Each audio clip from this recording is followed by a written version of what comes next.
বাড়িতে divorce paper নিয়ে হাজির হলো বর্ষা। বর্ষাকে দেখে সকলেই ভীষণই অবাক হয়ে গেল। সম্পূর্ণটা জানতে ভিডিওতে লাইক দিয়ে চ্যানেলটিকে সাবস্ক্রাইব করে দেখতে থাকুন। গল্পের শুরুতে আমরা দেখতে পারবো বর্ষা বাড়িতে এসে দাঁড়িয়ে থাকে।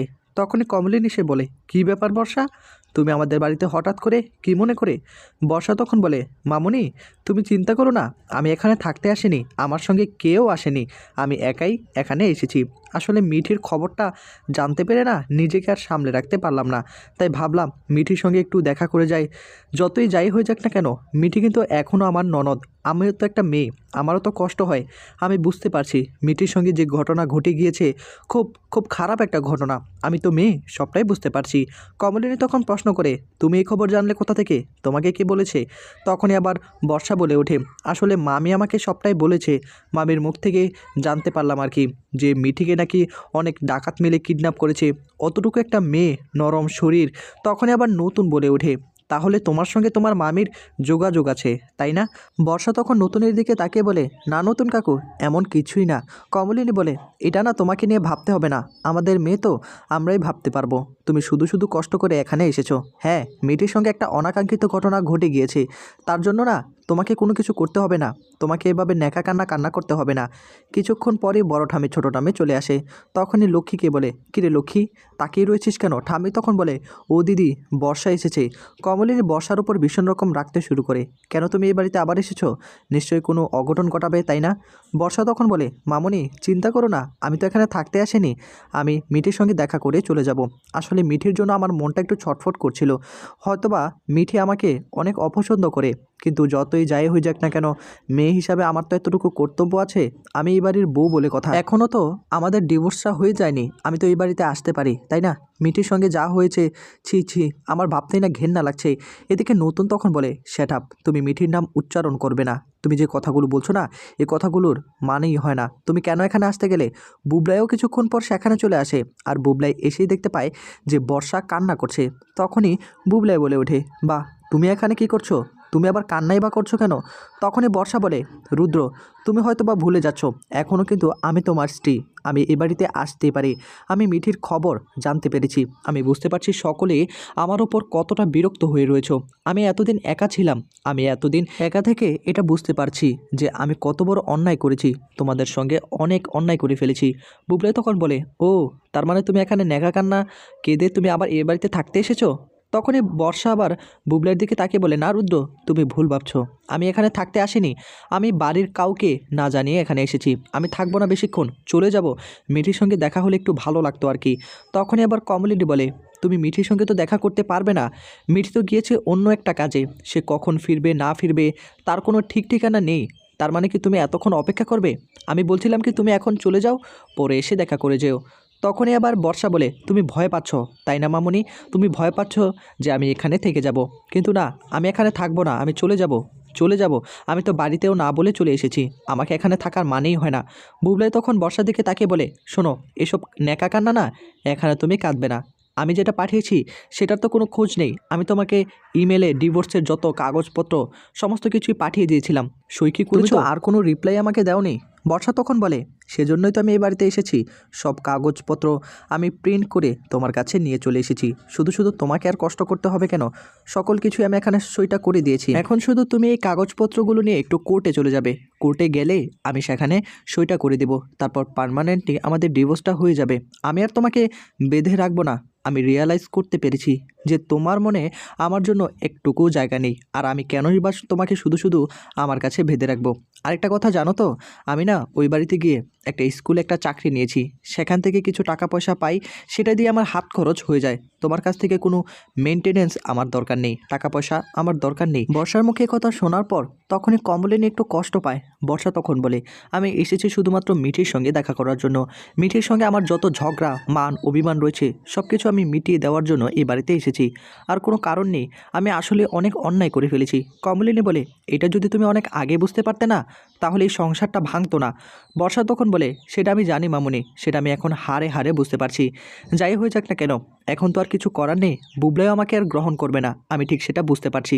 বুবলাই তখন বলে, এই কথাটা না তোমার আগে বোঝা উচিত ছিল। যাই হয়ে যাক না কেন, এত কথা এখন বলতে পারবো না, যাও এক্ষুনি চলে যাও। তখনই বর্ষা বলে, আমি তো চলে যাব, আমি তো এখানে থাকতে আসিনি, তোমরা শুধু শুধু ভয় পাচ্ছ।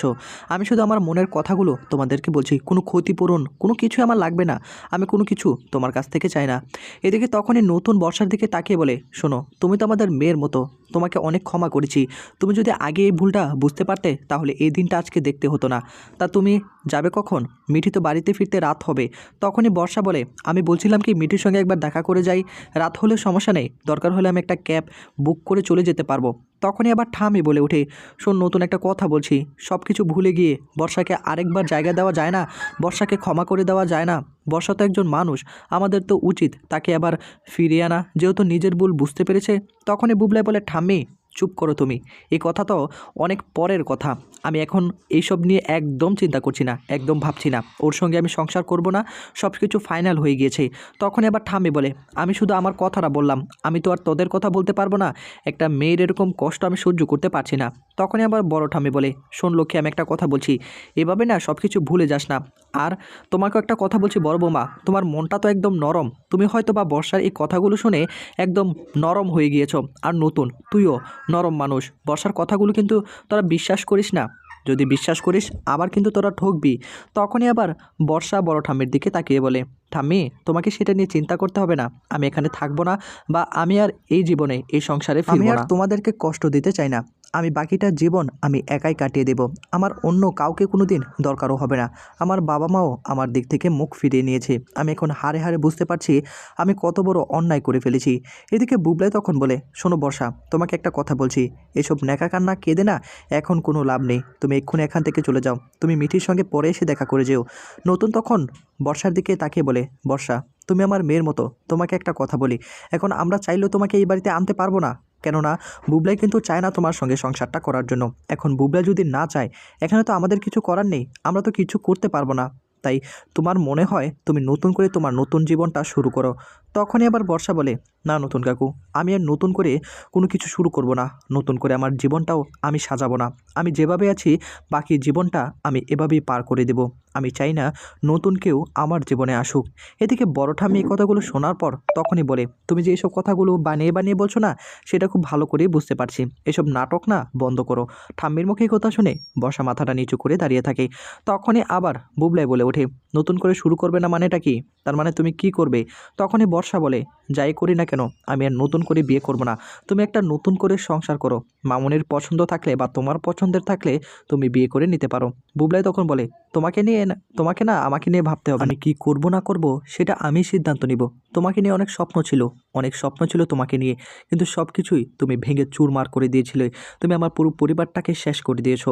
কমলিনী বর্ষার দিকে তাকিয়ে বলে, এই বুঝটা না তোমার যদি আগে হতো তাহলে না অনেক ভালো হতো।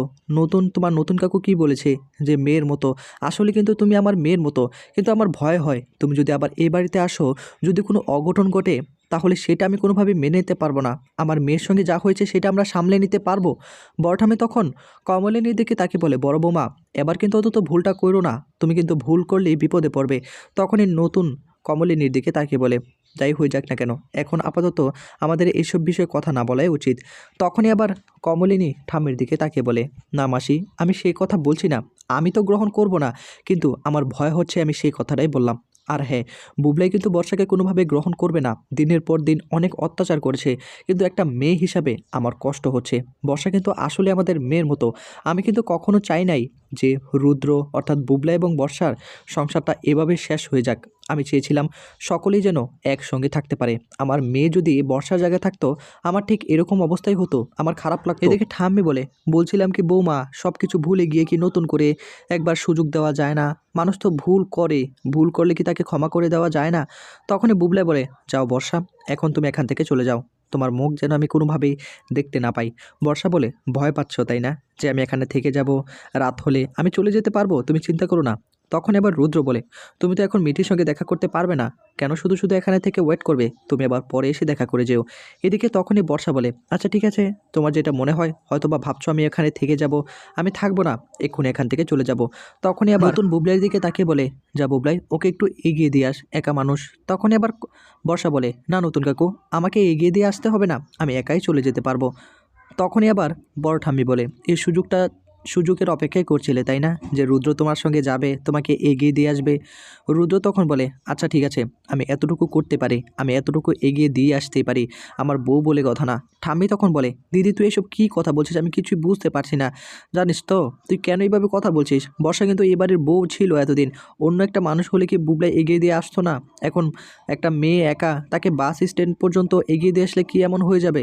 যা বুবলাই, যা বর্ষাকে একটু এগিয়ে দিয়ে আস। তখনই বর্ষাকে এগিয়ে দিতে যায় বুবলাই। অন্যদিকে একটা রেস্টুরেন্টে দেখা করে মিটিল এবং বাবিল।